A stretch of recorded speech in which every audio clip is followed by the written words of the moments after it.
just as the vaccine rollout was giving people hope that the easing of restrictions could finally be on the horizon, new figures out today suggesting infection rates could still be on the rise have suddenly cast doubt on the future once again.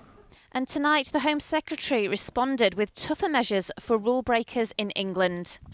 And today I can announce that next week we will be introducing a new £800 fine for those attending house parties, which will double for each repeat offence to a maximum level of £6,400. It does seem once again like you're blaming the public for breaking the rules when could it be that the problem is actually the rules themselves? Given the numbers, do you think it's time for measures to be stricter? The majority of the British public who are complying with the rules will want that assurance. They want to know that when it comes to policing, that those who are breaking the rules are being fined, and these egregious breaches are costing lives. Earlier this month, the Prime Minister seemed to be suggesting that lockdown could start to lift by mid-February, when restrictions will be reviewed. But today, the tone has changed to one of caution.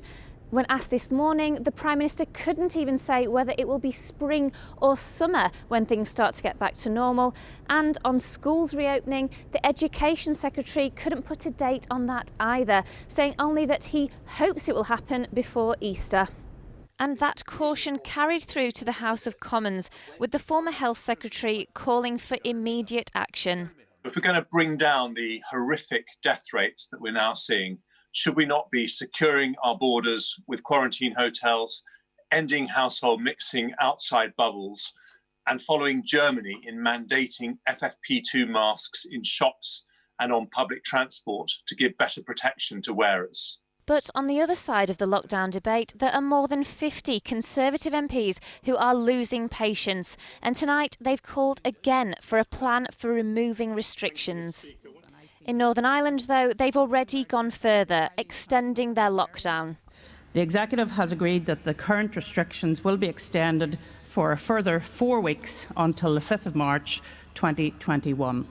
And the UK's COVID cases aren't just causing alarm here. On the continent, they're closely monitoring the new strain. The mutated virus has already been identified in Germany, but it is not dominant, at least not so far. Still, we need to take the danger emanating from this mutated virus very seriously. As pressure mounts on the Prime Minister to control COVID, pressure from his own backbenchers to ease restrictions is also growing. And with the virus increasingly unpredictable, so now is the political path out of the pandemic. We did ask the government for an interview with the Education Secretary, Gavin Williamson, but he was not available. Joining me now is the Shadow Home Secretary, Nick Thomas-Symonds. What specific measures do you want the government to bring in now that it isn't yet?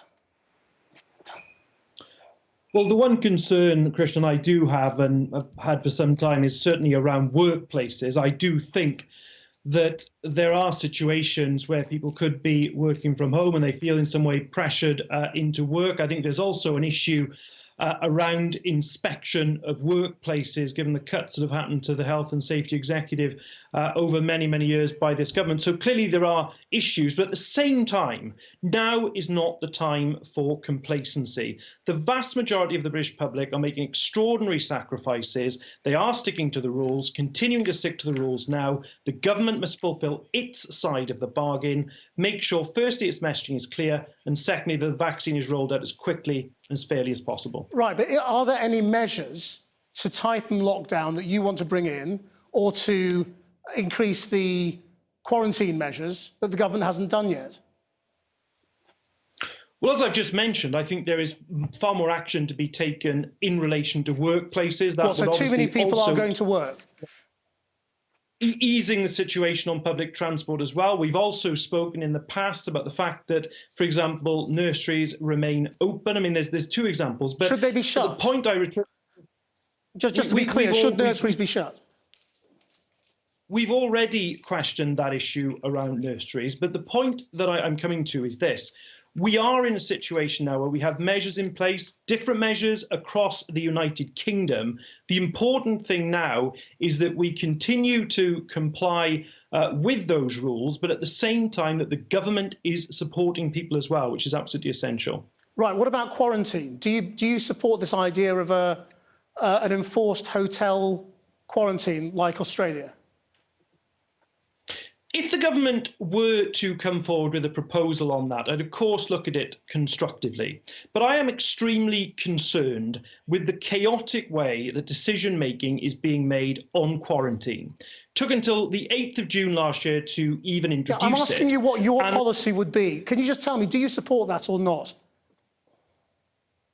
If the government brings it forward, I would need to look at it and judge how effective it would be. The quarantining system that we have at the moment isn't effective. If you look at the government's own statistics from June when it was introduced last year to September, it is actually the case that around about 2 million people in that time had their passenger locator forms checked by Border Force. Around about 3% of them were actually positively contacted to check they were quarantining. So I will support an effective quarantining system. We're not seeing that at the moment. It's not being put into effect in the way that it should be. The government comes forward with a proposal, I'll look at it, but let's be frank, they are having to sort of throw around another proposal now because the existing system is not being put into effect in the way that it should be. We began tonight's programme with this call from doctors and care homes to change the policy on the second dose. Do you have confidence in the Chief Medical Officer's decisions on the timing of the second dose, or should they reconsider it? No, I do have confidence, and I think it's important as well to emphasise now that the vaccine is so important. It is a safe vaccine. It's vital that we now encourage take-up. We know that the Joint Committee on Vaccine and Immunisation will be prioritising the first 4 groups of people, then up to the 9 groups of people it's identified. The quicker that vaccine is rolled out as possible, that's what's in the national interest. That's what should happen. That's why Labour has had its own Let's Vaccinate Britain campaign to make sure that we do that as quickly as possible.